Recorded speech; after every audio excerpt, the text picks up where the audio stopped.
Le vapotage, un bon moyen d'arrêter de fumer ou une nouvelle addiction? On voit ça tout de suite avec mes invités.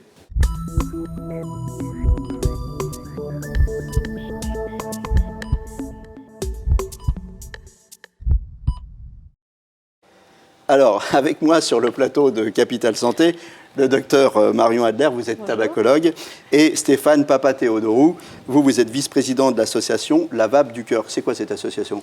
C'est une association de réduction des risques tabagiques. Nous, on récupère en fait du matériel, des liquides de professionnels, d'invendus ou de fin de série. Ils économisent sur la destruction ou ils ont une réduction d'impôt parce qu'on est... et vous donnez ça à des gens défavorisés? Voilà, exactement. Voilà, ok, pour les aider à arrêter de fumer. Alors, avant d'entrer dans le vif du sujet, qui fume sur le plateau? Moi, je fume pas, hein, vous l'avez vu. Hein, là... Ex-fumeur et vapoteur depuis 5 ans. Et vapoteur assidu. Exactement. Depuis 5 ans. Donc, vous avez arrêté de fumer, mais vous vapotez. Et vous, docteur, vous fumez pas? Je ne fume pas, non. Sinon, j'aurais du mal à aider les gens à arrêter de fumer et à se débarrasser de cette maladie chronique. Alors, docteur Adler, j'ai vu que le vapotage, c'est seulement 5% de la nocivité du tabac. C'est vrai, clairement, ça? on a des études en Angleterre maintenant. On a des groupes qui font des études et qui essayent de voir au maximum toutes les études qui sortent, de les analyser d'une manière objective. Et on situe la dangerosité de la vape à 5% de la dangerosité de la cigarette. C'est-à-dire 100% de la cigarette. 100% la cigarette. On peut estimer la vape à 5%. Voilà. Donc clairement, c'est mieux. On conseille j'ai envie de vous pour dire l'arrêt du tabac. C'est encore dangereux. Et ça veut dire que ce n'est pas zéro. On est fait pour respirer l'air ambiant et non pas pour aspirer quoi que ce soit d'autre que l'atmosphère et l'air ambiant. Donc c'est important de savoir que quand on ne fume pas, ce n'est pas la peine de se mettre à inhaler des choses qui ne sont pas tout à fait faites pour soi. Le mieux, c'est de respirer l'air ambiant. Mais si on fume, oui, la vapoteuse peut être une aide à l'arrêt du tabac chez une bonne partie des gens. Pourquoi c'est moins nocif? Parce qu'il n'y a pas la combustion. Ce qui est toxique dans le tabac, c'est quand vous allumez votre cigarette, c'est comme un feu de cheminée, il y a une fumée, donc le résultat de la fumée de combustion, c'est du monoxyde de carbone, c'est du goudron, des substances cancérigènes, des particules. Et tout ça, c'est mauvais pour la santé parce que ça rentre dans le corps, dans les vaisseaux, dans les poumons, dans le cœur, etc. Ce qui est très important, c'est de savoir que la vapoteuse, il n'y a pas de combustion, il y a une vaporisation du liquide, et donc il n'y a pas de monoxyde de carbone, il n'y a pas de particules, il n'y a pas de goudron, tout ça. Ni de goudron, ni de substances cancérigènes. Par contre, dans ces liquides, qu'est-ce qu'il y a? Quid des arômes? Il y a quoi dedans? Alors, dans les liquides de la vapoteuse, moi je conseille de prendre de la nicotine, parce que le but, c'est d'éliminer la nicotine, de pouvoir prendre la nicotine et éliminer ce qui est dangereux, c'est-à-dire de la fumée de cigarette. La fumée, c'est ça qui est dangereux. Ce qui n'est pas dangereux dans la cigarette, c'est la nicotine. Et c'est par contre ce qui est addictif. Et pourquoi on va fumer tous les jours? Parce qu'on a besoin de son taux de nicotine et d'un certain niveau de nicotine en fonction du nombre de cigarettes qu'on va fumer. Donc oui, pour remplacer la cigarette... C'est intéressant cette distinction que vous faites. La nicotine, c'est le produit addictif. C'est ce qui fait que vous ne pouvez pas vous arrêter de fumer. Vous allez consommer très clairement tous les jours. Oui. Et ce que vous inhalez, la fumée, le produit de la combustion, c'est ça qui donne les cancers, l'insuffisance respiratoire, enfin tout ce qu'on va énumérer. Et les problèmes cardiovasculaires. Ce qui est très important, c'est que la nicotine, c'est ce qui va vous faire souffrir. Quand les gens disent « j'ai pas envie d'arrêter de fumer parce que je n'ai pas envie de souffrir du manque », c'est le manque de nicotine. C'est pas le manque de fumée. Exactement. Et un des éléments du manque de nicotine, c'est « je vais manger tout le temps parce que je vais compenser ». Et donc les fringales, c'est lié au manque de nicotine. Donc oui, il faut remplacer la cigarette par la nicotine sous forme de traitement validé, substitut nicotinique, aide à l'arrêt du tabac par des traitements médicamenteux. Et on peut tout à fait prendre aussi la vape avec de la nicotine. Donc oui, dans la vape, il faut mettre de la nicotine pour pouvoir avoir la bonne dose et pour pouvoir être rapidement soulagé et ne pas avoir besoin de continuer. Il y a du propylène-glycol et du glycérol qui sert à vaporiser cette nicotine et il y a des arômes que l'on peut mettre en fonction du goût que l'on va avoir. Chacun est différent. C'est contrôlé, il y a des normes, il y a des trucs, absolument, et de plus en plus, et je pense que c'est là-dessus qu'il faut absolument donc, il y a quoi comme normes? AFNORM et normes européennes, hein, c'est ça? Il y a des normes européennes, donc il vaut mieux prendre des cigarettes qui respectent les normes européennes et les normes françaises, ça c'est sûr. Il y a les normes AFNOR qui étaient les normes pour les arômes. Maintenant, on a discuté un petit peu tous les deux, mais je pense que vous avez aussi des informations complémentaires. Il y a de plus en plus un focus sur les justement arômes pour qu'ils soient de plus en plus adaptés à la cigarette électronique, même si c'est plus tout à fait alimentaire, pour que ce soit compatible avec la santé. Ça, c'est le plus important. Et puis, il y a aussi la résistance qui ne doit pas chauffer trop pour que ce ne soit pas une combustion et que ça reste une vaporisation. On va en parler de tout ça. Alors justement, on va rentrer dans le détail du vapotage et des outils avec vous. Le profil du vapoteur, d'abord, il y a un profil, c'est qui? C'est le fumeur. Après, il n'y a pas des gens qui se mettent directement au vapotage comme ça, qui se disent tiens, non, ça n'existe pas ça. assez rare. Des gens comme moi, je peux faire mon intéressant. Et les professionnels vont bien Vu l'amour que souvent vous avez du fait. secteur déconseiller aux gens de vapoter s'ils ne fument pas. Oui. Ça ne sert à rien d'inhaler. Après, si la personne veut vraiment le faire parce qu'elle trouve ça ludique, libre à elle. Mais globalement, on essaye de dissuader les gens s'ils ne fument pas. Même vapoter sans nicotine. Pour quelle raison on s'y met alors? On s'y met essentiellement pour arrêter de fumer, c'est ça? Voilà, exactement. C'est la première des raisons. C'est l'outil qui va amener le plaisir et la gestuelle. Oui. Après, la gestuelle, on le voit bien avec cette cigarette. Hein. Alors, vous avez celle-là, par exemple, qui est... bon, c'est un truc un peu plus gros, tout ça. Voilà. Mais là, c'est vraiment comme une cigarette. Hein. On a la gestuelle de pratiquement, parce qu'il y a un bouton. Après, on a des systèmes bouton qui vont être comme une cigarette, les systèmes de dernière génération de pod, où là, ça va se déclencher à l'aspiration. D'accord. Ça n'existe pas. Oui, donc ça, c'est tout léger. Hein. C'est vraiment voilà. c'est tout petit. C'est de la taille d'une cigarette, c'est tout petit. Voilà, et quand on aspire, ça se déclenche, c'est ça? Ce qu'on va dire, c'est qu'on pourra prendre des taux plus élevés de nicotine dans ce type de matériel que dans ce type de matériel qui va nous obliger, par la force de la nicotine en gorge, de réduire. Mais c'est bien pour justement, vous parlez de taux de nicotine et vous avez mis l'accent sur la nicotine. Comment ça marche? J'achète un arôme, donc un arôme, il va avoir un goût. Mais je peux aussi régler mon taux de nicotine, c'est ça? Vous allez avoir à l'achat différents taux de nicotine, du 0, du 3, du 6, du 12, du 18, en fonction des marques et des fabricants. La règle, c'est le maximum de nicotine que puisse tolérer la personne en gorge. Plus il y aura de nicotine dans le liquide, moins longtemps la personne sera obligée de vapoter pour être satisfaite.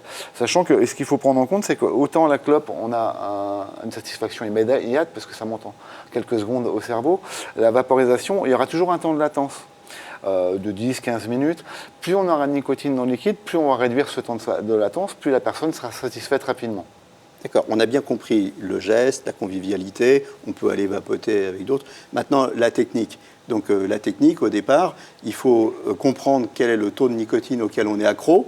Il y a deux Et puis après, indications. Voilà, il y a deux indications. Moi, quand j'explique à mes patients, je leur dis souvent d'abord de prendre la bonne dose de nicotine avec les traitements substituts nicotiniques. Et la vapoteuse, il y a deux conseils. C'est d'abord, comme vous disiez, la bonne dose de nicotine au départ, mais la plus haute, que l'on supporte bien, qui permet tout de suite d'être satisfait de l'avoir son taux de nicotine et de pouvoir laisser sa vapoteuse. Et puis la deuxième chose, c'est l'arôme. pour vapoter en fait le moins possible. Le moins possible, exactement, et pas avoir besoin de pomper toute la journée. On se met la dose directement. On se met la dose et ça va bien. Et je peux la poser un peu, je peux aller bosser et je fais un petit peu comme quand je fumais, c'est-à-dire que je prends de temps en temps. Et la deuxième chose, c'est d'avoir le goût qui vous plaît, parce que clairement, la nicotine va stimuler les endorphines qui sont les substances plaisir. Clairement, il ne me plaisait pas. Non, mais c'est pour ça, puis de toute façon, vous n'avez pas besoin, donc c'est peut-être aussi un signe que ce n'est pas la peine de vous y mettre. Désolé. Hein. Exactement.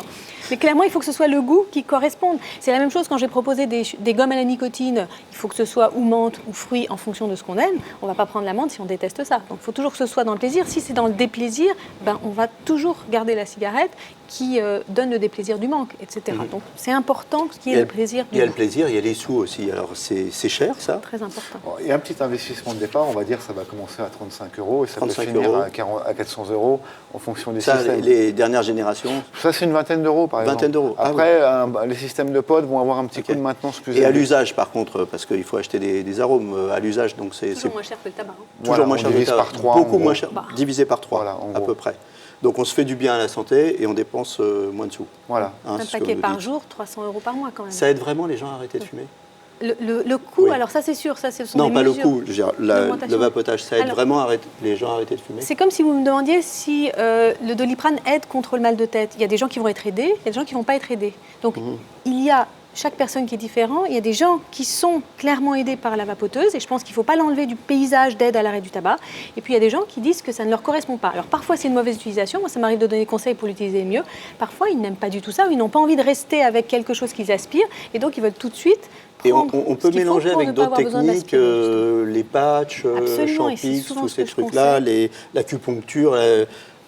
L'hypnose, enfin tout ce qu'on peut imaginer. Tout à fait. Moi, je conseille vraiment de prendre la bonne dose de traitement validé. Ce qui est souvent fait comme amalgame, c'est qu'on pense que la nicotine est dangereuse, donc on prend le moins possible de patchs. Déjà, on n'associe pas les patchs au foie moral. Ce qui est le plus efficace, c'est de prendre la bonne dose de patch, c'est-à-dire suffisamment dosé pour être calmé sur toute la journée et avoir l'association avec une nicotine d'urgence, c'est-à-dire les gommes, les pastilles, puis ça peut être la vapoteuse. Ça, ce sont les traitements qui deviennent efficaces si on prend la bonne dose. Il n'y a pas de danger à fumer avec un patch, par exemple. Ça, c'est des choses qu'on ne dit pas. La deuxième chose, c'est le Champix, qui est aussi un traitement validé, marche très bien. On peut très bien associer la vapoteuse. Donc, les traitements validés associés à la vapoteuse, ça augmente l'efficacité des deux. On n'a pas beaucoup de recul, par contre, là-dessus. Sur l'association des deux sur la vapoteuse. Alors la vapoteuse, on a quand même maintenant une dizaine à peu près d'années d'utilisation, et donc on continue à faire attention, à être scientifique, à regarder toutes les études, et je pense qu'il faut qu'on continue. Mais clairement, il n'y a pas une grande pathologie qui ressort du fait de l'utilisation de la vapoteuse. Okay. Donc moi, je conseille toujours à mes patients... Pas de grosse inquiétude pour l'instant. Oui, mais de prendre ça pendant un certain temps, et à un moment donné, de ne plus avoir besoin d'aspirer quoi que ce soit d'autre que l'air ambiant, c'est peut-être le bon conseil. On arrive bientôt à la fin de l'émission. Des questions rapides. Est-ce qu'on a le droit de vapoter dans les lieux publics? Oui. Oui, au travail. Au travail, alors sur les lieux de travail postés, non, le décret l'interdit. Par contre, si vous êtes dans un corridor où la machine à café, ce n'est plus considéré comme un lieu de travail posté, auquel cas le décret ne l'interdit pas. Alors moi, ce que je conseille, c'est quand même... Excusez-moi, on est obligé d'aller vite. Différence entre e-cigarette, chicha, tabac chauffé. Alors ça n'a rien à voir. La e-cigarette, c'est ce qu'on a dit, 3 substances. La chicha, c'est exactement la même chose que le tabac. C'est du tabac, c'est de la cigarette, donc du tabac qui est brûlé. Et il y a simplement la fumée qui passe à travers l'eau. Ça n'a jamais rien d'évité comme maladie. Donc c'est les mêmes maladies et la même dépendance. Et le tabac chauffé, qui est la nouvelle invention de l'industrie du tabac, est aussi toxique. Alors on voit qu'il y a un petit peu moins de monoxyde de carbone, par exemple. Mais ça ressemble à une e-cigarette. C'est exprès, c'est pour faire... Bien sûr, voilà. C'est exprès, mais clairement, c'est comme si vous avez une pyrolyse et non pas une combustion. C'est-à-dire, il n'y a pas le feu, mais il y a les braises, vous voyez. Donc les braises, ça brûle aussi. Et il y a aussi des substances cancérigènes, il y a aussi du monoxyde de carbone, il y a aussi des particules, donc il y a aussi une toxicité. Et ça n'a rien à voir avec la cigarette électronique. On peut fumer du cannabis dans une e-cigarette? On peut, dans certains pays, oui, où c'est dépénalisé. Oui, c'est vapoter, c'est pas fumer. Vapoter, excusez-moi, vapoter. En 30 secondes, quand même, on ne peut pas se quitter sans rappeler les méfaits du tabac. Bien sûr. Alors, mais ça, tout le monde le sait, cardiovasculaire, respiratoire, cancer. Clairement, l'avantage de l'arrêt du tabac, c'est 24 heures après avoir arrêté. Vous éliminez votre monoxyde de carbone 1 jour après avoir arrêté de fumer. Donc, bien sûr, c'est encourageant. Et on peut aussi encourager les femmes enceintes, évidemment, à arrêter de fumer. Il faut qu'elles sachent qu'elles ont le droit de prendre de la nicotine. Les traitements par substitut nicotinique sont autorisés chez la femme enceinte. Et malheureusement, on ne les aide pas suffisamment. Et on les prescrit aussi chez les patients qui viennent de faire une pathologie cardiaque, par exemple. Donc, aidons nos patients. Un dernier chiffre, les femmes, l'association pilule, contraception œstrogène et tabac, au-delà de 30 ans, chez les femmes, c'est... En grande partie grâce au tabac, c'est extrêmement toxique. Ça augmente le risque cardiovasculaire de thrombose, et donc c'est très, très important. Je crois que ça le multiplie par 30, c'est quelque chose de colossal. Exactement, mais c'est vraiment lié au tabac. Pas à la pilule, mais au tabac en grande partie. Voilà, écoutez, c'est la fin de cette émission. On va pouvoir aller s'en griller une petite. Merci à tous d'avoir accepté l'invitation de Capital Santé. À bientôt pour un prochain numéro. Et d'ici là, portez-vous bien.